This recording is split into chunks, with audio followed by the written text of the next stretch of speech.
A day in my life as a content creator na nangangarap lang din makaahon. Charot! Hindi gayon.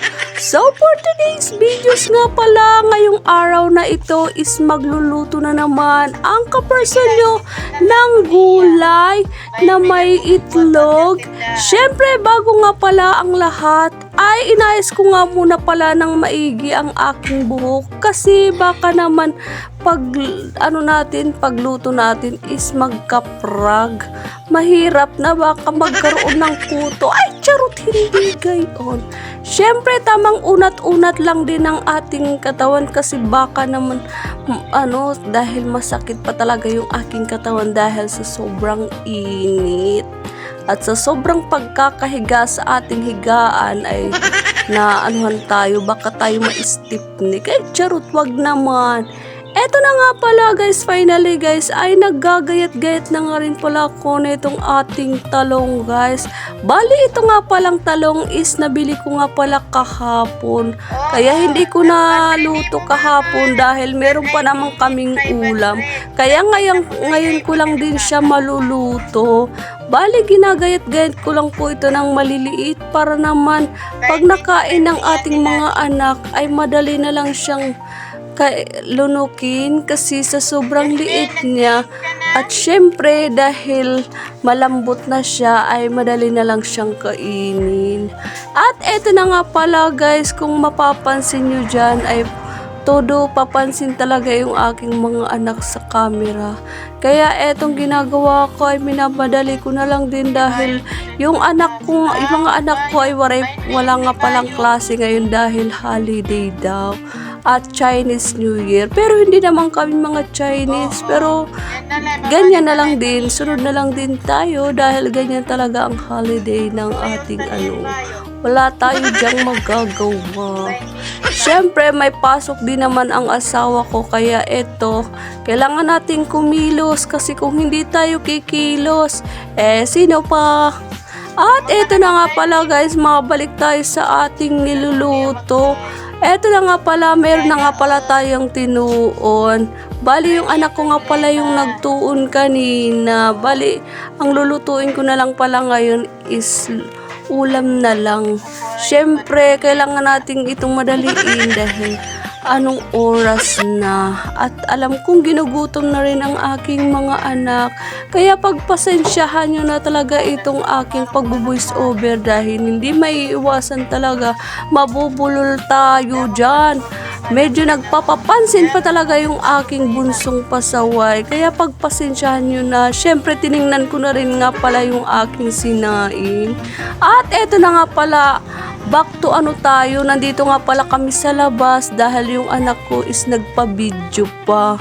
Dahil gusto daw masubukan niya yung ginawa ng papa niya na DIY motorcycle. At eto na nga pala at nag-i-enjoy siya. Siyempre mabalik nga pala tayo sa ating niluluto. Eto na nga pala guys, ay magsisimula na nga rin pala tayo finally magluto. Siyempre itong aking anak ay inutusan ko nga palang maghugas ng kawali. Siyempre pagkatapos nga pala niyang maghugas ay tamang sayaw-sayaw din ako dahil nailagay ko na nga rin pala itong ating kawali sa ating sugangan. Siyempre pagkatapos niyang maghugas ng kawali ay naghugas din siya ng takip. Siyempre hindi naman mabubuo ang kawali kung walang takip. Ay, charot, hindi gayon. Eto na nga finally guys ay magsisimula na yung magluto. Kaya tara samahan niyo ako guys at sa aking pagluluto para maging masarap pagkasama kayo. Ay, charot, hindi gayon. At eto na nga pala, nagsimula na nga pala ako ng maggisa-gisa. Siyempre, inuna ko na nga pala ang sibuyas, bawang, at bago ko naman isinunod itong ating talong. Bali, ito nga palang talong ay kinuha ko pa mismo sa aking asawa. Pati ang itlog din ay kinuha ko din para maubos na at hindi na makawala. Ay, charot, hindi gayon. Oy, baka naman isiniseryoso nyo ang aking mga sinasabi. Ito ay pawang katotohanan. Ay, charot, hindi gayon. Eto na nga guys, ay hinahalo-halo ko na nga pala ito ng maigi para naman mabalance ang ating pampalasa na inilagay dyan. Syempre, ang gamit ko nga pala is Maggi Magic Sarap para ma-magic at maging karni. Ay, sana ang hindi kayo. At tamang pasayaw-sayaw pa nga ang mga mag-ina dyan. Kung mapapansin nyo ay may uling ako dyan at hindi ko nga alam. Kaya hininto ko na lang at yung anak ko na lang yung nagpatuloy sa pagsayaw. Bali, enjoy na enjoy pa nga siya dyan dahil kumikending-kending pa talaga siya dyan. At eto na nga pala, mabalik tayo. Magsiseryoso muna tayo dahil maluluto na nga rin pala itong ating niluluto guys. Kailangan baka kasi masunog. Syempre pagkatapos ko nga pala yung timplahan ay isusunod ko nga rin pala yung mga panakot guys. Ay mga itlog na dapat kasi yung itlog kasi yung hinuhuli ko. At eto na nga pala, finally guys ay nailagay na natin yung ating itlog guys. Syempre pagkatapos nga pala niyan guys ay eto na, finally hahaluin na lang natin. Syempre para mabalance ang kanyang lasa kailangan nating haluin ng maigi. Pagpasensyahan nyo na nga pala itong ating abuhan, medyo butas-butas na kasi hindi pa tayo nakakabili ng pangpalit dyan. Kaya pagpasensyahan nyo na. At eto na nga guys, at tinikman ko na rin dahil medyo luto-luto na ang ating ulam guys.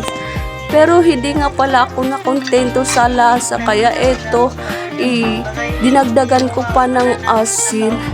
Kasi mas gusto ko kasi medyo maalat-alat kesa yung matabang. Kaya eto, hinalo-halo ko na naman siya ng maigi guys. Kaya ngayon ay eto, finally guys ay naluto na ang ating ulam at isi-serve ko na lang. Yan guys, at nagkuhit na nga pala ako dyan dahil magutom na rin. At alam kong excited na rin yung mga anak ko dahil mahilig talaga sila sa gulay. At yan guys, at samahan nyo nga pala kaming kumain. At kung hindi pa kayo nakapag-follow, please follow, like, and share na rin. At enjoy na rin sa panonood.